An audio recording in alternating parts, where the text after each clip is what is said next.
Hello. Just come across a really interesting little book somebody brought in for me. Anyone that's about 20 or 30 years older than me will know what this book is. It's How to Play the Guitar in a Day.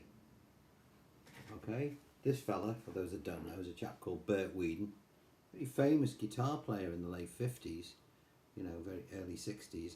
And he was more famous actually for this book that he brought out called Play in a Day. Okay, lots of guitarists, of that era, bought this and had a look at it. So, somebody brought it along and thought, I'll have a look at it. Play in a day, that'd be good. There must be something I've been missing, because I couldn't play in a day, and none of my students can play in a day. I'm good, but I'm not that good, So I thought, well, I'll have a look through this thing, Play in a Day. So here we are.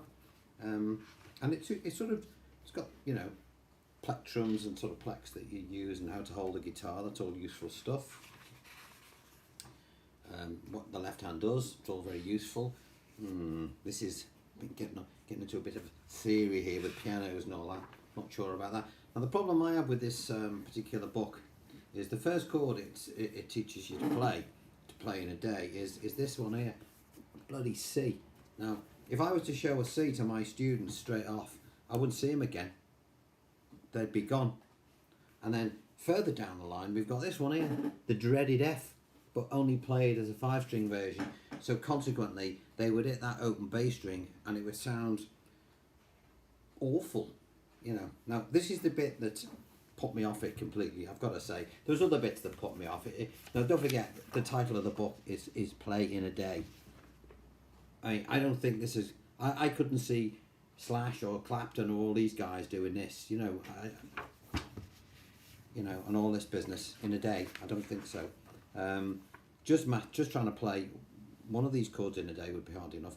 So, but the thing is, when you're younger, when I was 14 or 15 at school, I didn't go blagging about playing the guitar, because it was, most of my mates were into football and stuff. So anyway, pop music came in, and that it became cool, and then I was able to say, oh, I can play a bit of guitar, and what are you going to play? Well, a bit of David Bowie, New York Dolls for some of the more droogy types, T-Rex particular. In this book, the first song we'd learn to play is this, Bobby Shafter. Bobby effing Shafter. If I went to school with my particular bunch of mates and said, hey lads, I've got this song we're going to play, I've been learning to play the guitar, and they said, oh well, what is it, well, a King Crimson, 21st century schizoid man. I said, no, Bobby Shafter. After I'd recovered from having my head kicked in, it would have put me off the guitar completely. All right, so I've come to the conclusion, whereas I have a lot of admiration and respect for Bert Weedon, who was an innovator. He was a bit like Chet Atkins, but no, let's be honest, he was nowhere near as good. Chet Atkins was a masterful guitar player. This guy was all right, and he certainly introduced a few people. But I reckon this title here, Play in a Day, was put together by his publishers to flog these things. But what they omitted is one word, all right? They've got sort of 4/5 of the title is correct.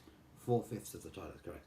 The 5th word that's missing, that should be in there, is the word shit, and it should be inserted between the words play and in, all right? Because that's what'll happen. You can't play in a day. You can play shit in a day, particularly if you try and follow this, because it's just too hard to do. Sorry, Bert, but that's my honest opinion. Right, let's give you a song that you can maybe play in a day. All right. I might as well do something while I'm here. I had to do that because as more I was reading it, the more it was getting on me bloody nerves. Play an E minor. You know how to play an E minor. 2 fingers. We can do that. Anyone can do that. Okay. Those 2 fingers there. Put them there. With this right hand, I want you to do, look at the tutorial we did yesterday, or the strumming one. We're going to do a shuffle. 1 and 2 and 3 and 4 and. On the and, the last hand, bring your fingers off. Doesn't matter. People say you shouldn't do that. Do it. 1 and 2 and 3 and 4 and then split those 2 fingers apart and put 1 on the bass note now, right up, and put 1 below. So you've gone from E minor, you've taken them off, 1 in top and 1 below where they were. They were there, now they're there. Do the same strum again. 1 and 2 and 3 and 4 and take your fingers off. Alright, because you're a beginner, take them off while you're changing chords. People will notice timing mistakes more than note mistakes, okay? So what have we got? 1, 2, 3. On the first part of the journey, I went. Horse with no name. What do we do? How do we play the rest of it, Rob? How do we play the rest of it? That's it, from the beginning to the end. Now, the strumming sort of goes.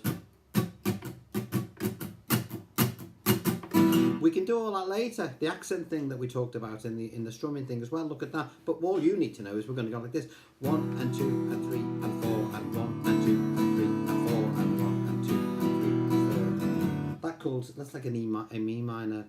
What is it? An E minor ninth with an added fifth or something. I don't know. There's your E minor. All you do is you bring your fingers off. You bring this finger up one and put this one down one. That's the second chord. That's one song that we've done in 2 minutes. If you don't believe me, play along to the track and you'll see I'm right. We're going to do another one. That one had a shuffle rhythm, like the cowboy. Now we're going to do one with a straight rhythm. What does that mean? Your hand's just going to go like this. 1 and 2 and 3 and 4 and 1 and 2 and 3 and 4. The chords we're going to use on this are E major, not E minor. Okay? Major chords are happy. And the next chord we're going to play is a B seventh. A little bit trickier. How do we get to a B7 quickly? We take this finger here and we move it down one. We take the one that's here and we move it up one. So we're already 3/4 of the way there. And then finally we go E and put our little finger on there. Alright? From E major, spin it round to B7. One bar on each.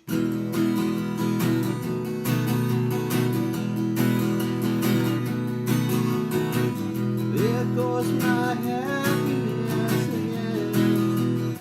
That's all it is from the beginning to the end. 1 and 2 and 3 and 4 and on the E. 1 and 2 and 3 and 4 and on the B7th.